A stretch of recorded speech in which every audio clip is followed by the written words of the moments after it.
Good morning, good morning, good morning. It is yet another day. Y'all know what I'm going to tell you. This is the day that the Lord has made, and we shall rejoice and be glad in it. Y'all, you know what's going on, right? Conversations with Renee.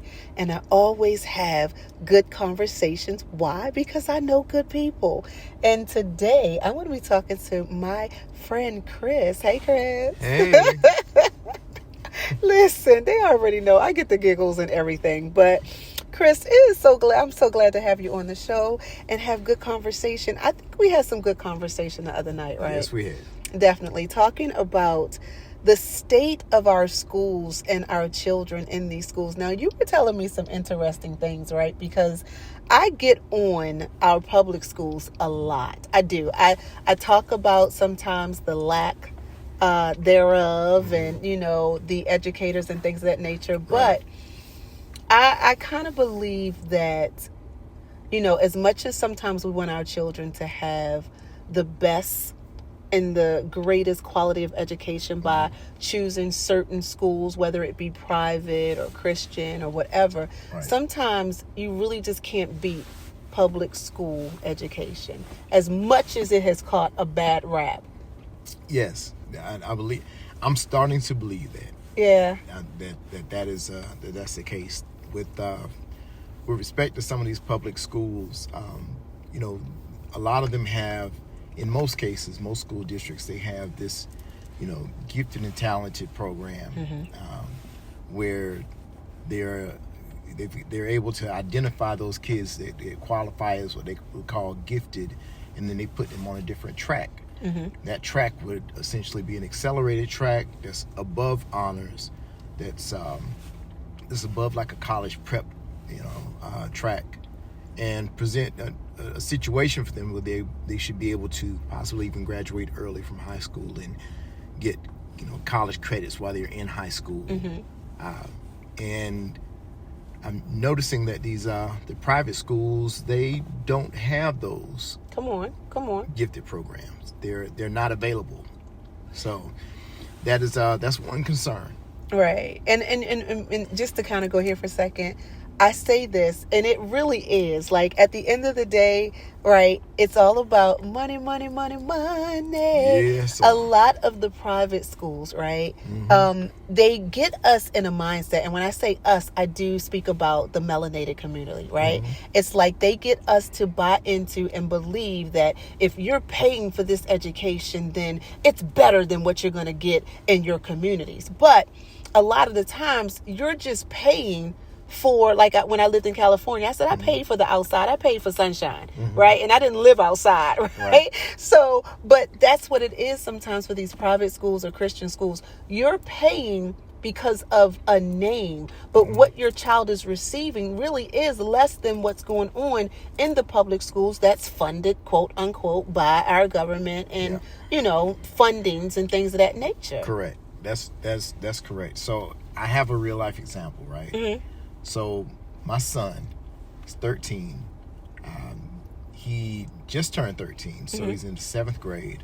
That adolescent, that boy age, it's that that's the smell age.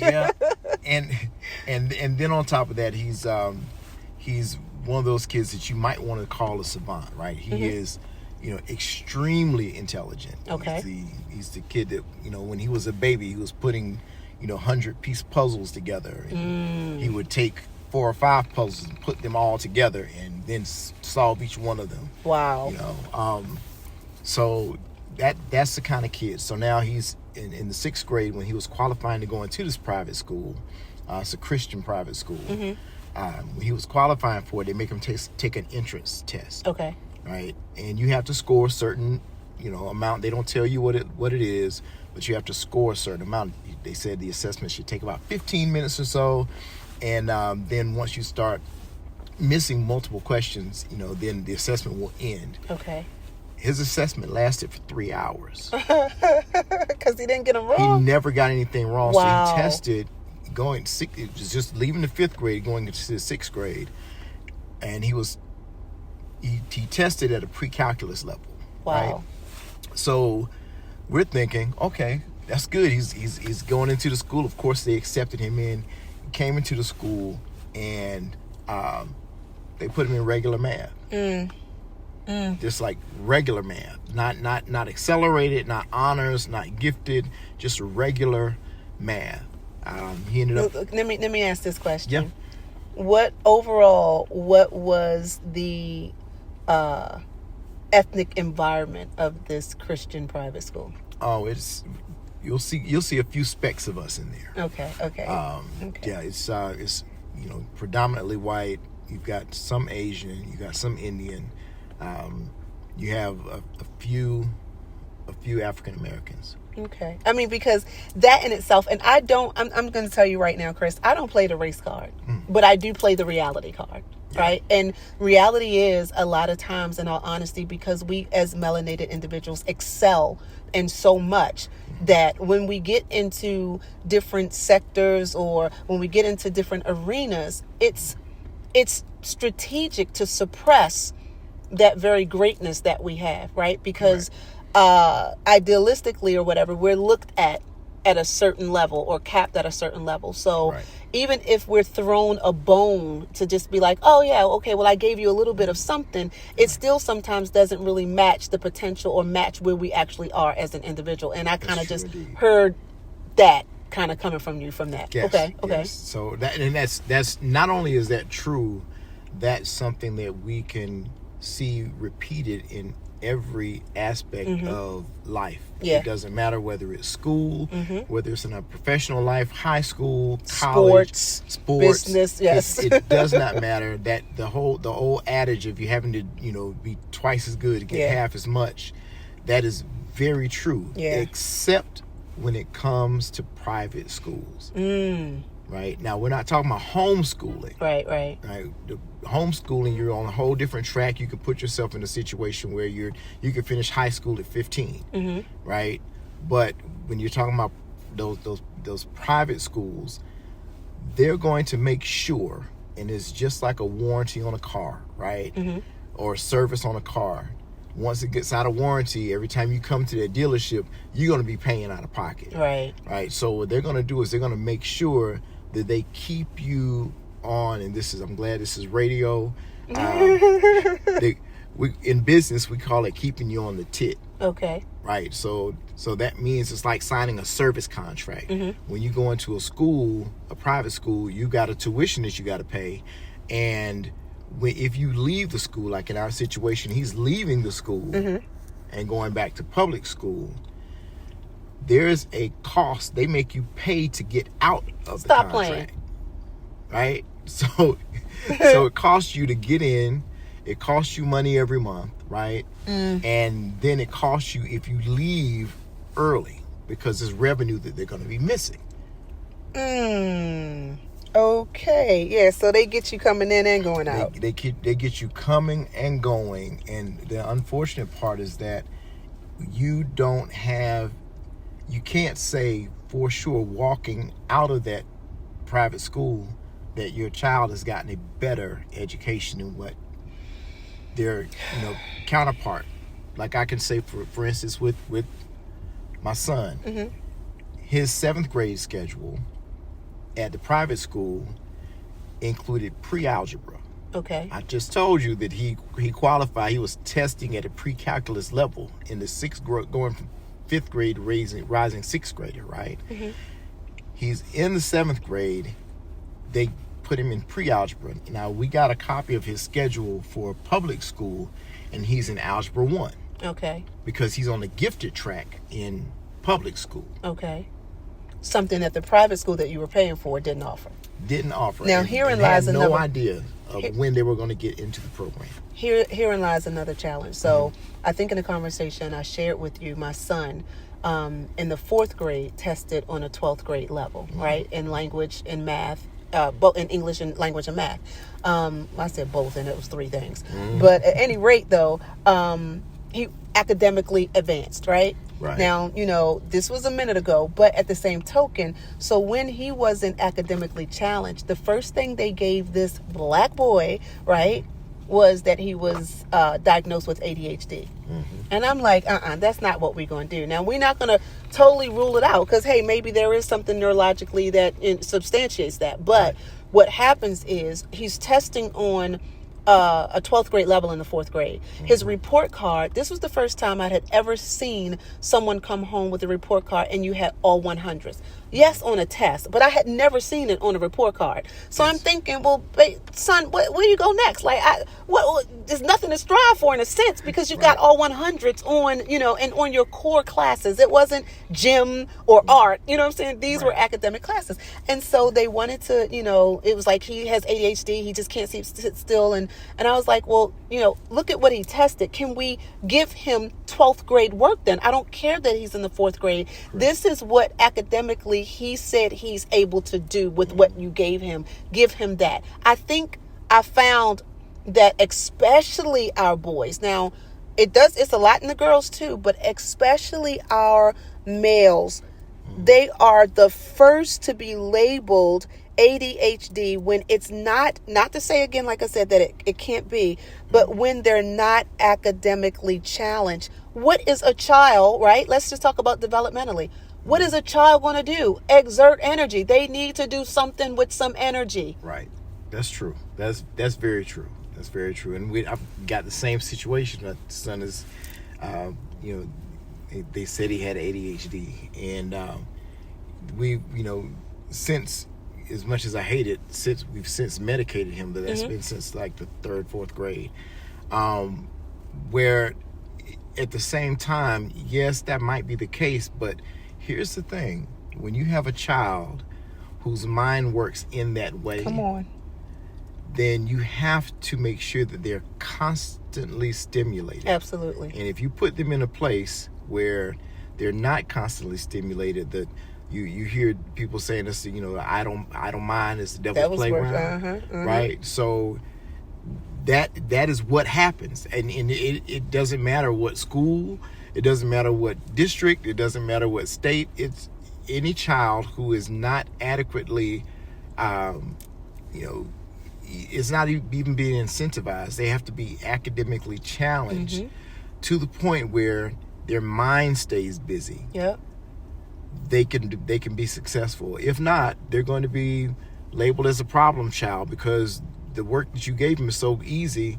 They either don't feel like they need to have to do it, because it's like I already told y'all that I know how to do it. I already proven to you that I've completed it, or I've done it at this level or higher already. I don't need to be tested on it again and again and again. Right. They're going to go ahead and either answer everything completely wrong, just answer A all the way down just to be done with the test, or they're going to finish it, ace it, get 100 on it, and finish it 30 minutes before the rest of class does, and then go get in trouble. Yep. Fiddling with the pencil, rolling out the chair, becoming a class clown or whatever. And the thing about it is, it's so funny because that's the box that they're put into, though, in all honesty, because what happens then, what becomes the overshadow is the behavior. And not the academics. And then from a therapeutic standpoint, once you start labeling with the behaviors, now you have attacked the identity. Now this individual who is at a certain level academically or whatever the case may be no longer sees himself or herself as something great. You're seeing yourself as the label and the behavior. So now you're not even going to operate at your potential because now this is what you are perceived to be or whatever. So and again, like I said, I've seen it.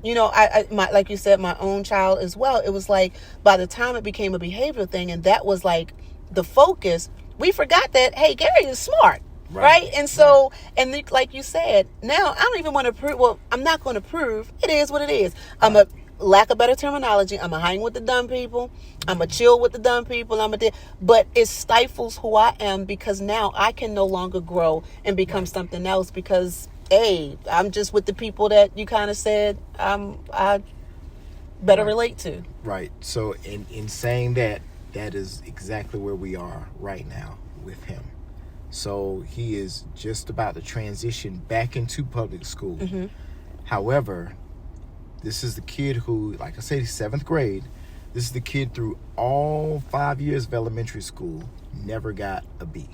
Wow. As a matter of fact, his last one of his science grade in his 5th grade year, when he was finishing the 5th grade, he was like 0.06 points away from having an A. That him getting a B in that class put him in a place where he couldn't be in the principal's club for all 5 years of elementary school. He was crushed, completely crushed. Now, fast forward, he's gone into this private school.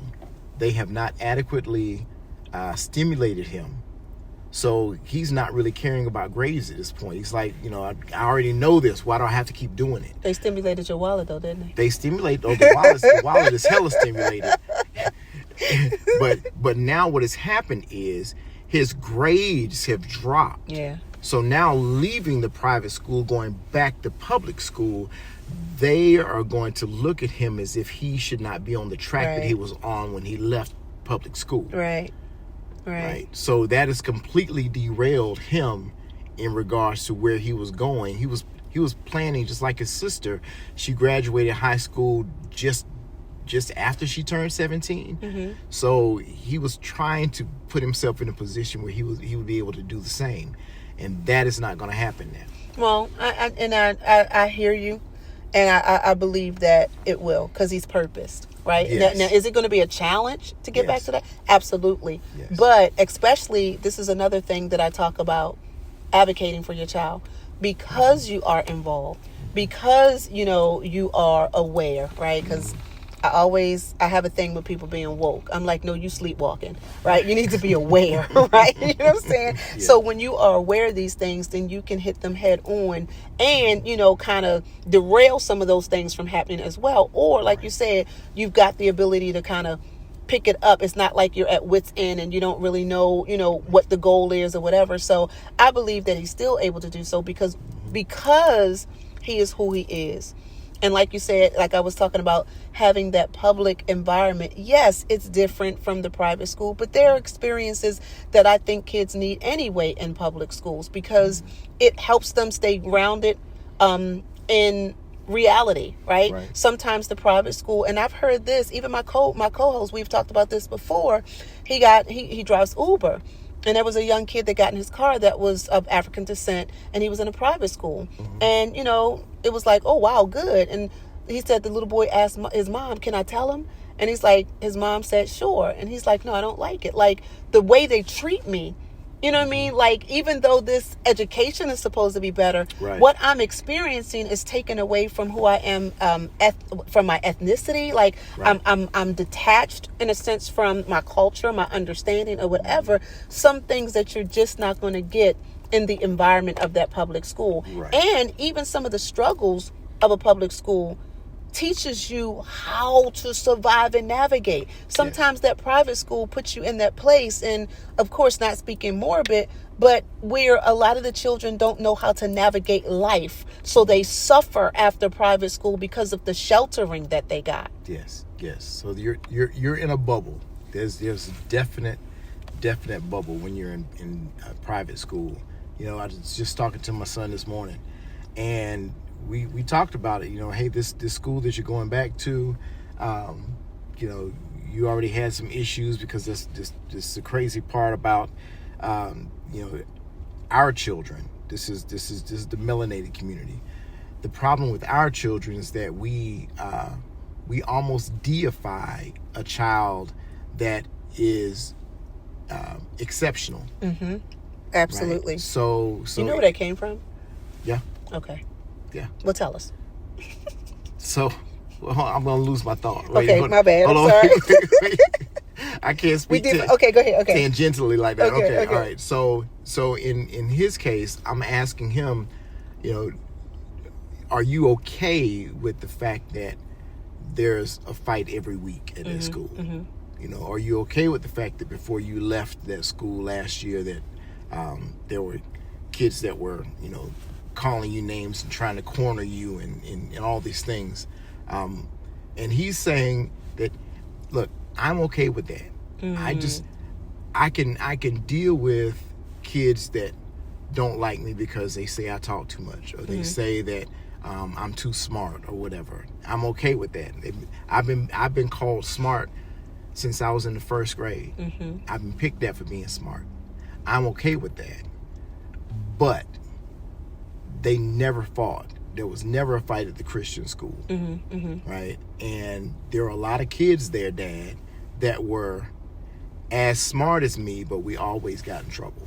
Wow. So herein lies the whole thing, just not your child, but the whole, and again, the systematic programming, right? Like, we are here for the money, which on the flip side, the public schools are like, we have no money, right? So we learn how to be innovative, right? So where everyone has a textbook, maybe in the private school, two people sharing a book. And you know what I'm saying? I mean, yeah, two people are sharing a book in the public school. However, they're learning teamwork.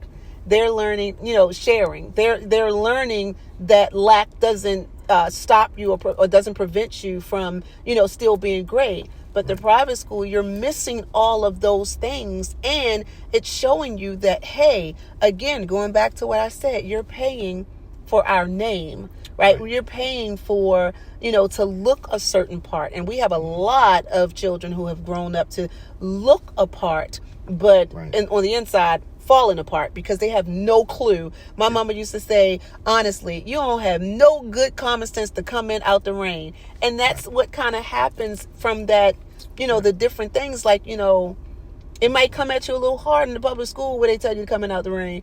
But in the private school, it's like, we're not going to teach you to come in out of the rain, but we might teach you how to calculate the rainfall. So, I mean, just something crazy, but it's like you just miss common sense. So, you know what I mean? And my grandmother used to say, if common sense was common, they would just call it sense. Oh, okay. Right? Come on, Grandma. So in saying that, there is this, for some, and I think it's systematic, and we don't. This is what we're not. We're starting the conversation today around it, right? But there's this systematic approach to. I'll just go ahead and say it, to dumbing down our kids. Yeah. Right. So we get these kids that are exceptional kids, right, into the school. We're paying this tuition, $1,100, $1,200 a month tuition. We applying for scholarships and stuff like that to offset, and we're still paying $600-$700 a month even after the scholarships and all that and grants or whatever. But now they're getting subpar education. Yeah. But coming out thinking they've got the best because it was paid for. Until they start to apply to colleges. When they apply to colleges, of course, these kids have these easy A's, so they have, the grades. The grades may be good, but then when they get into school, when they get into college, the secondary education market, when they get in, then they're going to be smacked in the face because there's no honors program. There's no there are these kids who were in college prep, who are in honors, who are in gifted, and they're having to now. They understand, I'm from public school, I'm still paying college tuition, but this kid who had all A's in private school because we really weren't challenged, right? They get the scholarships, but then they get into school and they fail. Yep. Because they were not prepared. They just met the standard to be able to pass the grade, as opposed to being able to be prepared for what's going to happen when you graduate. Right.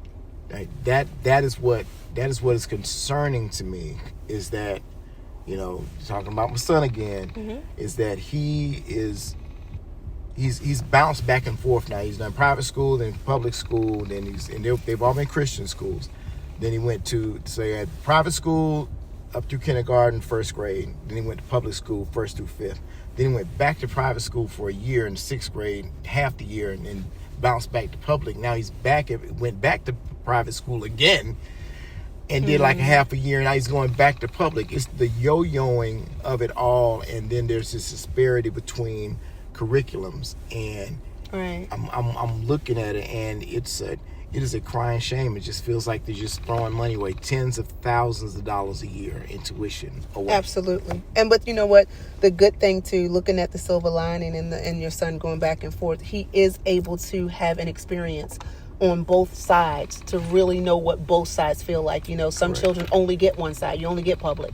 Or you only, like you said, private the whole time, or Christian school the whole time, and you're smacked in the face with reality. He has gotten a chance now to be like, okay, I've gotten the best of both worlds, and I know what both of them look like, and it helps to make me a well-rounded child. Right. I want to touch this for 1 second, because we said that it was a private Christian school, and not, you don't have to go into the full details, but, there were some things that took place at the Christian school that, they decided, like you said, he no longer fits the curriculum or fits their profile or whatever for the Christian student, and then kind of put him out to public school. Now, what blew my whole mind was, wait a minute, if this is a Christian school, why are we not teaching about faith, grace, forgiveness, and all of that? Why are we just putting people out? And then you just told me the fact that you have to pay even still to fulfill that contract. Right. Now I see why this Christian school is not high on forgiveness and understanding grace and giving scriptures and supporting a Christian-based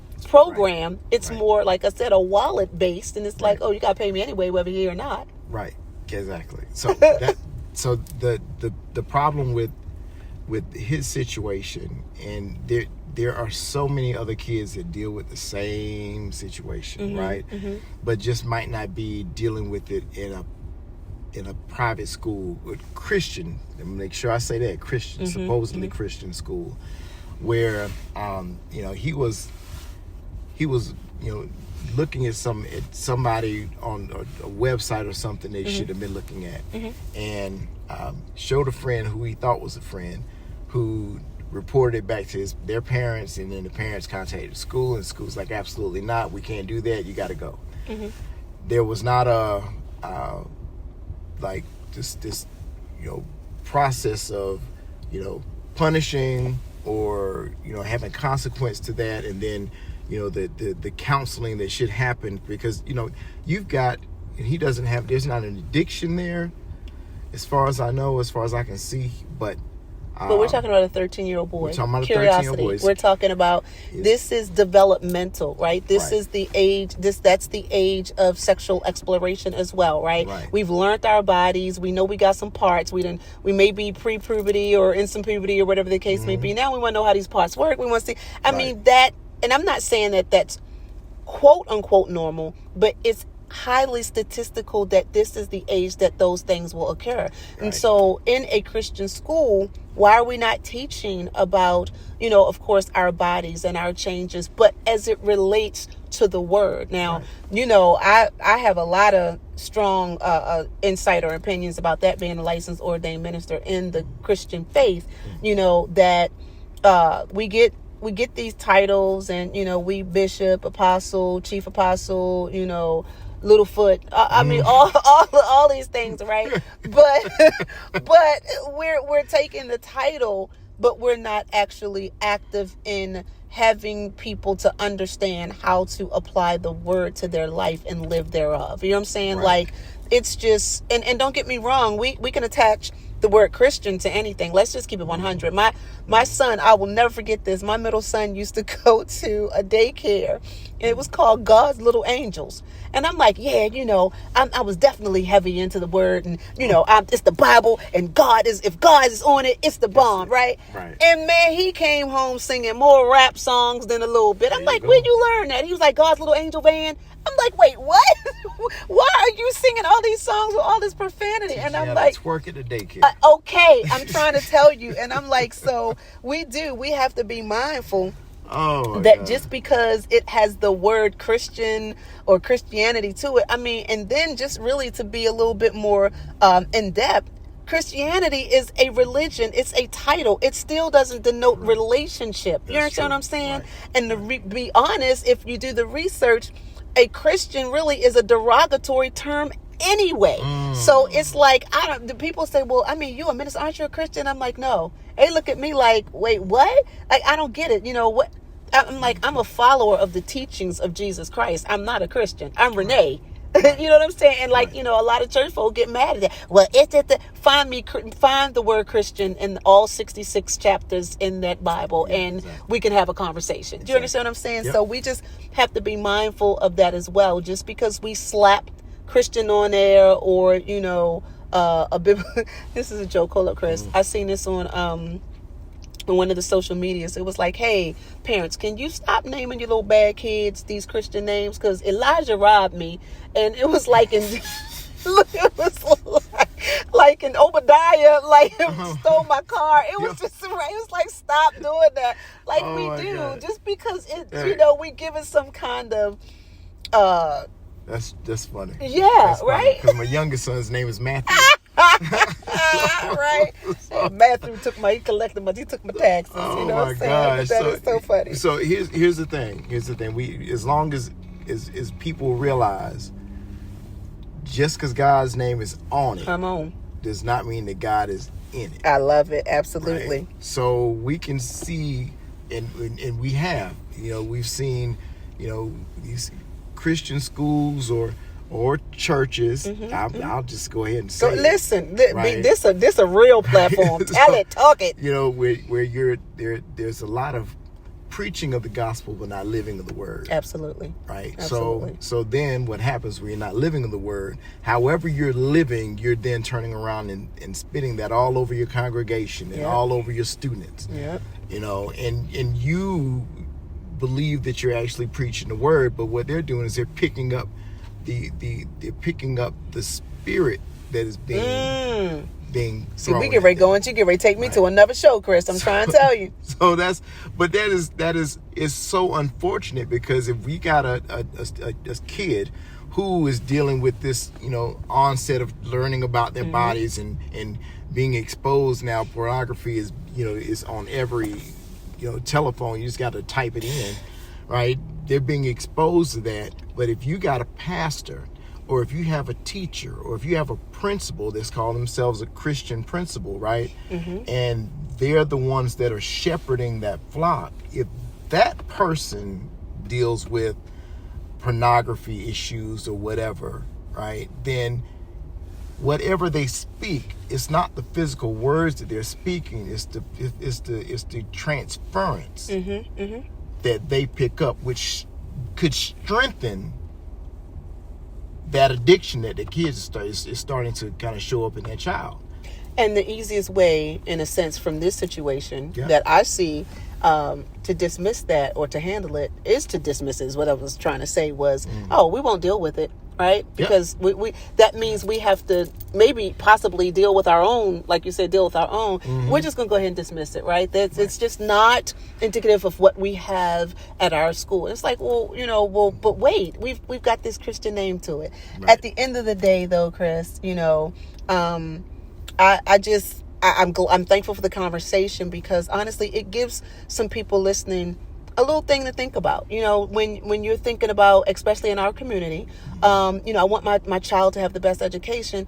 Really think about, really research and look at the school that you're going to put your money into. See what that contract says. See what, like you said, what they do with students who are above average, grade level. Do you know what I'm saying? Because like you said, you're almost paying for a curriculum to keep them stifled, right? So it's like, look into that. I'm all for better education, right? Better education can also sometimes look like homeschooling, right? Yep. So, better education does not have to be at a cost, but it will cost you deeply if you don't look into checking it out first before you just think, oh, it looks good, it sounds good, it's money, I'm gonna pay. And don't knock the public schools real fast, right? Because sometimes, like I said, the public schools will receive funding and things to advance your child. It will give your child experiences that the private school won't. So I'm not yay or nay for both, but I'm definitely an advocate for look into the schools before you do them. I mean,